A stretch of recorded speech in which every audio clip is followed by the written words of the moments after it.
Tenat tuan-tuan. Benar ya Allah. Ya Allah.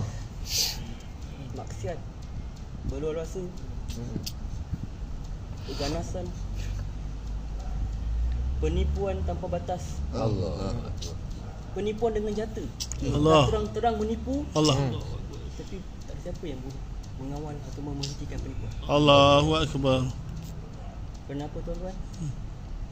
Kerana dakwah tak hidup. Allahu Akbar. Dulu saya rasa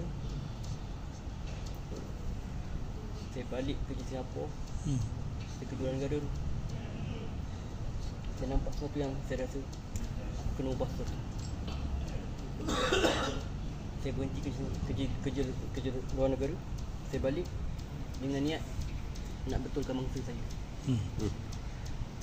Saya rasa saya boleh betulkan bangsa saya. Allahu Akbar. Saya fikir usaha perniagaan boleh bantu bangsa aku. Dengan ekonomi yang bagus, bangsa aku akan bangkit. Naam. Allahu Akbar. Alhamdulillah. Tapi tuan-tuan, semua sia-sia tuan-tuan. Benar. Saya usaha dengan sungguh-sungguh, fikirkan macam mana nak bangkitkan bangsa saya. Sia-sia tuan-tuan. Saya tertipu dengan syaitan tuan-tuan. Allahu Akbar. Allah bagi saya hidayah. Saya boleh baca Al-Quran. Allah. Saya boleh solat. Allah. Semua solat sunat saya buat tuan. Allahu Akbar. Tapi saya tertipu dengan dunia tuan-tuan. Tertipu dengan perniagaan saya. Dan tertipu dengan kata-kata syaitan. Allah. Mula-mula dia kacau tang mana? Puasa saya. Kacau puasa sunat saya Isnin Khamis. Allahu Akbar. Dia dah berjaya kacau saya punya.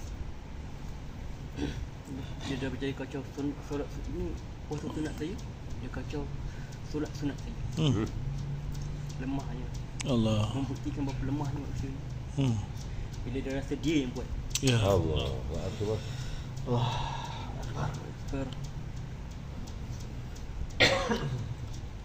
Saya kusyuk lagi. Saya rasakan saya boleh berjaya.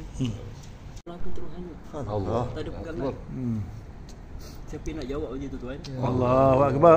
Ya Allah. Tentulah saya lah yang kena jawab tu. Sebab saya tak buat kerja. Tak dakwah. Ya Alhamdulillah, lagi saya bersyukur. Bila fikir kembali pengorbanan Nabi SAW. Sallallahu alaihi wasallam.